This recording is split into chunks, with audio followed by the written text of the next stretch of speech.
नमस्कार साथियों, मैं Sudhansh, accountant in the railways. पिछली वीडियो में हमने मैथ्स के बारे में बात करी थी कि मैथ्स का क्या अप्रोच होना चाहिए, क्या बेस्ट अप्रोच होनी चाहिए। उस सब बारे में हमने डिटेल में चर्चा करी थी। आज हम बात करेंगे कि एस्पिरेंट का एक फिक्स टाइम टेबल कितना होना चाहिए और लगभग लगभग उसको कितने घंटे पढ़ने चाहिए, जिससे एक ही साल के अंदर अंदर उसका जहाँ एक टाइम पे सिलेबस कंप्लीट होगा, उसी के साथ साथ उसका लगभग लगभग रिविजन के साथ फाइनल सिलेक्शन भी हो सकता है। आज हम इस बारे में चर्चा करेंगे। अगर आप इस चैनल पर नए हैं तो इसको सब्सक्राइब करना ना भूलें। तो चलिए स्टार्ट करते हैं। हम इसको दो पार्ट्स में डिवाइड करेंगे। पहला कि आपको लगभग लगभग कितने घंटे पढ़ने चाहिए, और दूसरा आप इन घंटों को, पढ़ने वाले जो घंटे उनको कैसे अलग अलग टेक्निक के थ्रू आप इसको प्रोडक्टिव बना सकते हो। और अगर हमें सच में एक साल के अंदर ही सिलेक्शन लेना है तो हमें मिनिमम एक दिन में कम से कम 8 घंटे पढ़ाई को देने ही पड़ेंगे। और ये 8 घंटे आपके लिए हेडेक ना बन जाए, आप अपनी सारी हॉबीज़ को फॉलो कर पाओ, जो भी आपको मनपसंद काम है वो भी आप इसके साथ साथ कर पाओ। तो उसके हिसाब से मैं बेस्ट टाइम टेबल देने की आपको कोशिश करूँगा। आप मॉर्निंग में 7 बजे से लेके 1 बजे तक, जो कि 6 घंटे होते हैं, इसमें से केवल आप 4 घंटे पढ़ाई में दे दो। ये आपके लिए बेस्ट टाइमिंग होती है। मॉर्निंग में जितना भी आप पढ़ोगे वो अच्छा खासा आपके दिमाग में सेट हो रहेगा। तो आप कोशिश करना जितने जल्दी आप स्टार्ट कर पाओ सारी चीज़ें, उतना बेस्ट रहेगा। तो 7 से लेके जो 1 बजे तक का टाइम में 6 घंटे हैं, उसमें से केवल आपको 4 घंटे देने हैं। 1 बजे से 3 बजे तक आपका पूरा गैप है। 2 घंटे में आप जो भी आपको करना हो, खाना खाना है, हल्का सा पावर नैप लेना है, या आप अपना दोस्तों से बात करना है, फैमिली से बात करना है, जो भी आपको करना है, 1 से लेके 3 बजे तक आपके पास 2 घंटे हैं। ये एक पर्याप्त समय है। ये इसमें आप बहुत कुछ काम कर सकते हो। फिर 1 बजे से लेके 3 बजे तक आपने रेस्ट किया। फिर 3 बजे से लेके 5 बजे तक आपको फिर से 2 घंटे फिर स्टडी में देना है। ये 3 से लेके 5 बजे तक आपको जो भी सब्जेक्ट है, जैसे मैथ्स वगैरह सब, वो हालांकि मैं आपको आगे स्टडी बताऊंगा दूसरी चीज़ में, दूसरे पार्ट में। तो यहाँ केवल 3 से लेके 5 बजे तक आपको 2 घंटे फिर से देने हैं। अब 5 बजे से लेके शाम रात को 9 बजे तक आप अपने हॉबीज़ को फॉलो करो। घर से बात कर लो, फ्रेंड्स में घूम लो, या गेम्स वगैरह खेलो। ये सब चीज़ें भी बहुत इंपॉर्टेंट है एक स्टूडेंट लाइफ में, कि आप गेम्स वगैरह, ये सारी चीज़ जो आपकी हॉबीज़ हैं, उसको भी आप फॉलो करते रहो। ये अब तक आपके 6 घंटे कंप्लीट हो चुके हैं, क्योंकि आपने स्टार्टिंग में 4 घंटे दिए और 3 से 5 जो 2 घंटे दिए, वो मिला के आपने 6 घंटे मन लगा के पढ़ाई आप कर चुके हो कंप्लीट। अब इसके बाद 9 बजे से लेके 11 बजे तक का फिर 2 घंटे का आपको स्लॉट है। 2 घंटे में आपको फिर से पढ़ना है।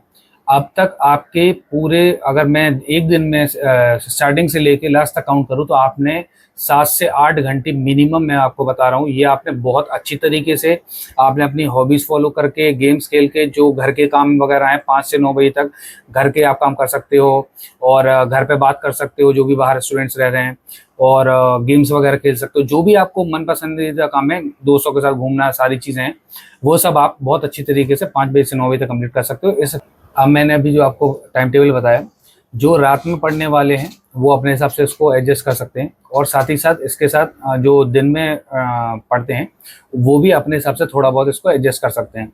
लेकिन मैं प्रेफर करूँगा कि आप जो भी नाइट में पढ़ने का ट्राई करते हैं या पढ़ते हैं, वो दिन में ही पढ़ने का ज़्यादा सही रहेगा। और साथ ही साथ जितने भी एग्ज़ाम्स होते हैं, कोई भी एग्ज़ाम्स हो, कभी भी रात में कोई भी एग्ज़ाम नहीं होता, सारे एग्ज़ाम होते हैं दिन में ही। तो आपका जो ब्रेनिंग फंक्शन है वो उसी हिसाब से आपका, आप जिस हिसाब से आदत डालोगे उसी हिसाब से आपकी आदत डलती जाएगी पढ़ने की, दिमाग को कैच करने की। आपने बहुत बार चीज़ें देखी होंगी कि जब भी आपका मॉक टेस्ट का आता है, तो आपको जब 10 से 12-15 दिन रहते हैं, तो सब के सब टीचर्स बोलने लगते हैं कि जो फिक्स टाइमिंग आपका पेपर का है, उसी सेम टाइम पे आप मॉक टेस्ट दो। तो वो कहीं ना कहीं चीज़ें आपके दिमाग को सेट करने की होती है। इसीलिए मैं प्रेफर करता हूँ कि आप मॉर्निंग टाइम टेबल ही ज़्यादा सही रहेगा आपके लिए। अब हम बात करेंगे पार्ट 2 के बारे में, कि कैसे आप इन 8 घंटे की स्टडी को बहुत ज़्यादा प्रोडक्टिव बना सकते हो। उसी के साथ साथ ऐसी कौन सी टेक्निक्स है जिनकी मदद लेके आप इस 8 घंटे की पढ़ाई को बिना हेडेक के बहुत अच्छी तरीके से एग्जीक्यूट कर पाओ। तो चलिए स्टार्ट करते हैं। जब भी आप उठो तो आपको मोबाइल वगैरह लेके बिल्कुल भी नहीं बैठना है। स्टार्टिंग के जो 4 घंटे हैं उसमें कोई एफबी, इंस्टा वगैरह कुछ भी नहीं। आपको विद इन 40 मिनट में आपको फ्रेश वगैरह हो जाना है। इसके बाद आपको करना है थोड़ा सा माइंड को एक्टिव।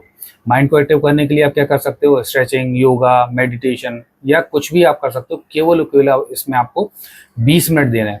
उससे क्या होगा, आप जो भी पढ़ने एक्सरसाइज करिए, आपने एक्सरसाइज के बाद अगर आप पढ़ने जाते हो तो आपका माइंड बहुत अलग ही एक्टिव रहता है, और सारी चीज़ें जो है ग्रेस्प करने की सारी चीज़ें वो आपको बहुत अच्छे तरीके से समझ में भी आती है। तो ये चीज़ मॉर्निंग में आपको बिल्कुल ध्यान ही रखना है कि पहला 7 बजे से लेकर जो भी 1 बजे तक का है, जो मैंने आपको प्रीवियस पार्ट में बताया, उसमें आपको मोबाइल का कोई भी काम नहीं करना है, ऐप भी, इंस्टा वगैरह कुछ भी नहीं। बहुत लोगों की आदत भी होती है कि मॉर्निंग में चलो 1 मिनट की नोटिफिकेशन चेक कर लें, वो आपका दिमाग डाइवर्ट कर देगा मॉर्निंग में ही।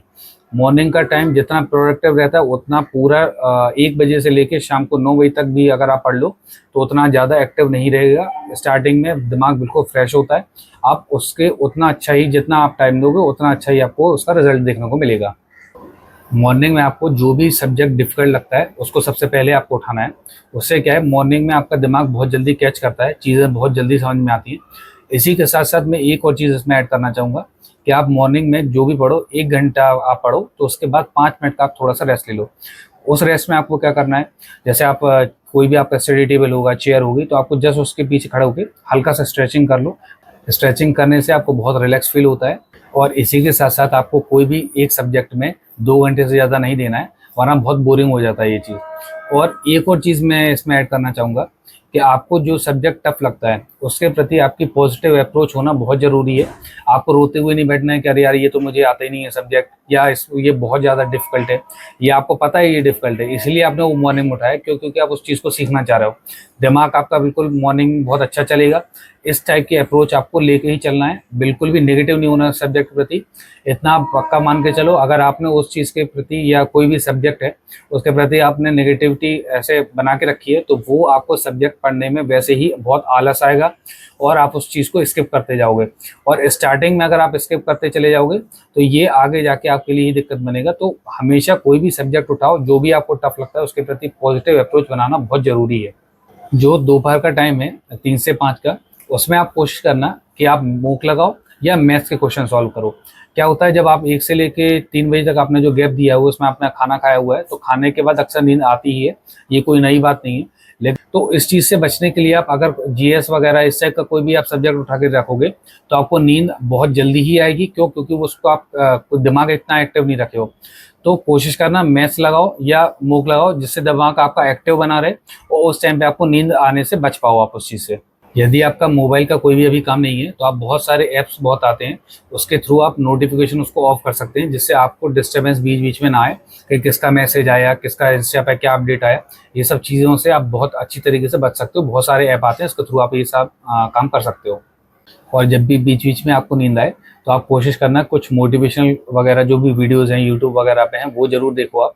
उससे क्या है कि आपको अलग मोटिवेशन मिलेगा। और आप कोशिश करना कि अगर आपको ज़्यादा ही नींद आ रही है, आपको नहीं सेट हो पा रहा है, तो आप पावर नैप लो। कोशिश करना पावर नैप के लिए आप अलार्म लगा लो, कहीं ऐसा ना हो कि पावर नैप जो 10 मिनट की होती है वो आपकी 4 से 5 घंटे में तब्दील हो जाए। तो ये चीज़ आप बहुत अच्छे से ध्यान रखना। पावर नैप के लिए आप फिक्स अलार्म लगा के रखो कि इतने टाइम का ही आपको सोना है।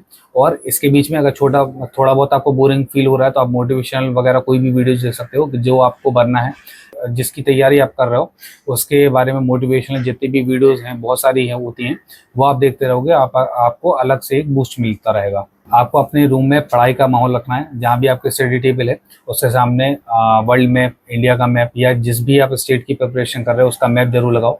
मोटिवेशनल कुछ कोट्स वगैरह होते हैं वो जरूर लगाओ। मोटिवेशनल कोट्स ही लगाने हैं, इस टाइप के कोई भी उल्टे सीधे मत लगा लेना। अब बाकी आप समझदार हो तो मोटिवेशन कोर्स और वर्ल्ड मैप वगैरह जो भी आपका माहौल है वो पढ़ाई से ही रिलेटेड होना चाहिए, आप जहाँ पढ़ रहे हो। और अगर ये सब चीज़ें आपके घर पे सेट नहीं हो पा रही हैं तो मैं आपको सजेस्ट करूंगा कि आप किसी भी नियर बाई लाइब्रेरी में जरूर ज्वाइन हो जाओ।